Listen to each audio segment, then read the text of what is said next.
दोस्तों, पाल maths academy में आप सभी लोगों का वेलकम है। आज हम गुणनखंड ज्ञात करने की पूर्ण वर्ग विधि को सीखेंगे, जिसको हम परफेक्ट स्क्वायर मेथड बोलते हैं। तो चलिए वीडियो को स्टार्ट करते हैं, जिसमें हमें अगर उसने बोला 2x² माइनस 3x प्लस 5, ठीक है। हमें इसके फैक्टर करने हैं, गुणनखंड ज्ञात करने हैं। या कौन सी विधि से? पूर्ण वर्ग विधि से। तो चलिए किस तरीके से करते हैं। देखिए, पूर्ण वर्ग विधि में सबसे पहले आपका जो x² के गुणांक में जो अंक है वो 1 होना चाहिए। तो सबसे पहले उसको आप 1 बनाइए। तो जब यहाँ पर आप देख रहे हैं कि 2 है, तो आपको इसको 2 को 1 बनाना है। तो आपको क्या करना पड़ेगा? पूरे समीकरण में 2 से भाग करना पड़ेगा, ठीक है। हम इसको इस तरीके से मानते हैं, और इस 2 को हटाने के लिए हमें क्या करना पड़ेगा? इस पूरे समीकरण को 2 से भाग करना पड़ेगा। तो पूरे समीकरण में 2 से भाग करने पर, और अगर आपका यहाँ पर पहले से ही 1 बना हुआ है, यानी x² ही दिया है, तो आपका ये स्टेप इस वाली मेथड में नहीं आएगा। हमारा ये वाला जो स्टेप है भाग करने वाला, वो तभी होगा जब हमारे x² के गुणा में, यानी x² के कोफिशिएंट में 1 के अलावा कोई और अंक हो। तो यहाँ से जब हम भाग करेंगे तो ये हमारा 2x² minus 3x/2 plus 5/2 is equal to 0। जब आप यहाँ से इसको करेंगे तो 2 से 2 कट जाएगा, तो ये हो जाएगा हमारा x² minus 3x/2 plus 5/2 is equal to 0। अब हमारा पहला स्टेप कंप्लीट हो गया है इसका। अब दूसरा स्टेप क्या होता है? इसका जो c वाला टर्म है उसको आप दूसरी साइड में, यानी राइट हैंड साइड में शिफ्ट कर लीजिए। तो जब x² minus 3x/2 is equal to के जब उसको उधर ले जाएंगे तो किसका हो जाएगा? माइनस का 5/2, ठीक है। उसके बाद हमारा तीसरा स्टेप, यहाँ पर हमारा पहला स्टेप, यहाँ पर हमारा दूसरा स्टेप, अब यहाँ से हमारा तीसरा स्टेप चालू होगा, ठीक है। तो यहाँ से हमें क्या करना है? ये स्टेप सबसे इंपॉर्टेंट स्टेप होता है। यहाँ से हमें ये अंदाज़ा लगाना है, अपने थिंकिंग ऑफ माइंड से ये पता करना है कि इसको हमें एक a प्लस बी का होल स्क्वायर या a माइनस बी के होल स्क्वायर के फॉर्मूले में इस पार्ट को कन्वर्ट करना है। अब जब ये पार्ट कन्वर्ट होगा तो हमें ये फॉर्मूले पता होने चाहिए कि a प्लस बी का होल स्क्वायर क्या होता है? a² plus 2ab plus b², और a माइनस बी का होल स्क्वायर क्या होता है? a² minus 2ab plus b²। और वो कौन सा पार्ट, वो कौन सा जो टर्म है वो हमें उसने दिया है? देखिए, 2ab वाला टर्म दिया है, क्योंकि 2ab वाले टर्म में आपका a और b एक साथ आते हैं। a और b का मीन्स आपका फर्स्ट टर्म इस वाले में इंक्लूड होता है। तो आपको x इसके साथ दिख रहा है, तो आपको 2ab वाला टर्म दिया है। b² वाला टर्म नहीं देता वो, जब हम इस विधि में इसको लगाते हैं। तो अब हमें इसको 2ab की फॉर्म में तोड़ना है।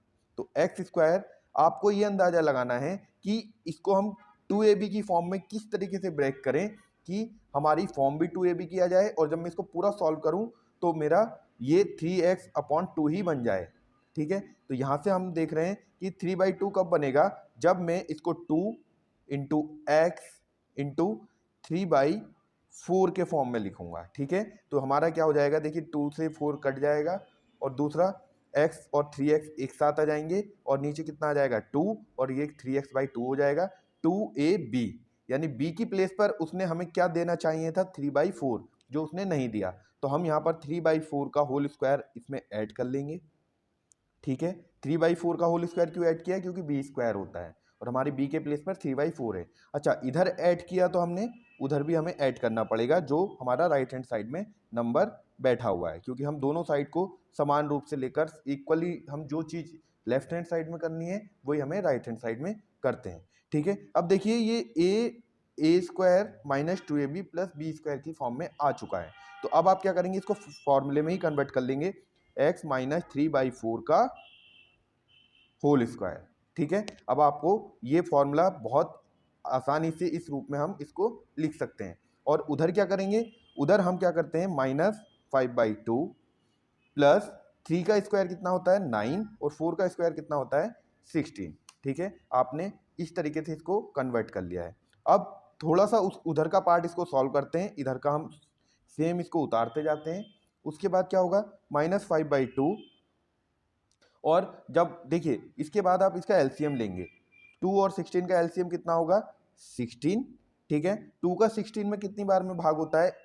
8 टाइम्स में। और उस 8 का 5 से मल्टीप्लाई कितनी बार में होगा, 8 5 जा 40, तो ये कितना आ गया 40, ठीक है। 2 का 8 16 से 8 टाइम्स और 8 का 5 से जब हम मल्टीप्लाई करेंगे तो क्या आता है 40 आता है, बीच में प्लस है प्लस लगा लीजिए और यहाँ से 16 का 16 में 1 टाइम्स में ही जाएगा और 1 का 9 से 9 ही आ गया, ठीक है।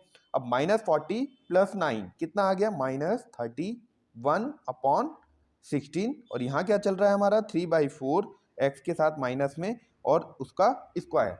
अब आपका तीसरा स्टेप यहाँ पर हो चुका था, यहाँ आपका तीसरा स्टेप, यहाँ के बाद आपका फोर्थ स्टेप स्टार्ट होता है इस क्वेश्चन में।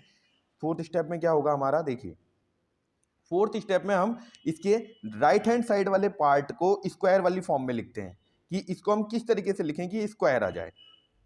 तो x - 3/4 का स्क्वायर माइनस को बाहर लेते हैं और इसको हम क्या लिख सकते हैं √31/4 का होल स्क्वायर, ठीक है। यानी स्क्वायर से रूट कट जाएगा, आपका 31 आ जाएगा और 4 का स्क्वायर कितना आ जाएगा 16। आपने इसको इस तरीके से लिख लिया। अब इस स्क्वायर से ये वाला स्क्वायर कट कर लीजिए, यहाँ से आपका फोर्थ स्टेप कंप्लीट हो गया। यहाँ पर आता है आपका फिफ्थ स्टेप। फिफ्थ स्टेप में क्या करते हैं हम, इसको आप खोल लीजिए, इज इक्वल टू -√31/4। अब आप इसको उधर की साइड में शिफ्ट कर लीजिए और यहाँ से आपको एक चीज़ याद रखनी है, जब आप 3/4 उधर की तरफ को शिफ्ट करेंगे किस तरीके से 3/4 तो माइनस का प्लस का बनना चाहिए, लेकिन आप क्या लगाएंगे, दोनों साइन लगाएंगे 3/4, क्योंकि आपका जो स्क्वायर वाला टर्म है वो 2 रूट्स देगा, क्योंकि आपकी क्वाड्रेटिक इक्वेशन है और क्वाड्रेटिक इक्वेशन यानी घात 2 वाली इक्वेशन, और घात 2 वाली इक्वेशन हमारे 2 मूल देती है, 2 हमारे शून्यक आते हैं, यानी 2 इसके गुणनखंड आने चाहिए। वो गुणनखंड किस तरीके से आएंगे, यहाँ प्लस माइनस लगाएंगे तो हम पहला चिन्ह हम पॉजिटिव लेंगे, धनात्मक लेने पर तो आपकी x की वैल्यू क्या आ जाएगी -√31 + 3, आप एलसीएम लेके जब आप करेंगे तो इसको 4 लिख सकते हैं और आप माइनस ले लेंगे यहाँ पर, तो आप किस तरीके से लिख सकते हैं x की वैल्यू -√31 - 3/4। तो इस तरीके से आपके जो ये मेथड है आपको 2 शून्यक दे देगा। आप 10th क्लास में हैं अगर, तो वहाँ पर आपको b² - 4ac वाला टर्म ये बताता है कि यहाँ पर इसको प्लस ही लेकर जाना है या दोनों चिन्ह लगाने हैं। जब आप कॉमनली इस चीज़ को करते हैं तो प्लस माइनस दोनों लगाएंगे इस वाले स्टेप को शिफ्ट करते समय, तो आपकी ये पूर्ण वर्ग विधि से आपकी x के 2 फैक्टर यानी 2 शून्यक आपके निकल कर आ जाते हैं। तो आपको वीडियो कैसी लगी आप जरूर बताइएगा। क्लास 8 से 12 तक की जो पूरी एनसीईआरटी सॉल्यूशंस हैं आपको चैनल पर अवेलेबल कराए जा रहे हैं, इसलिए चैनल को लाइक कीजिए, शेयर कीजिए, सब्सक्राइब कीजिए। पाल मैथ्स अकेडमी के साथ लगातार जुड़े रहिए। Thank you.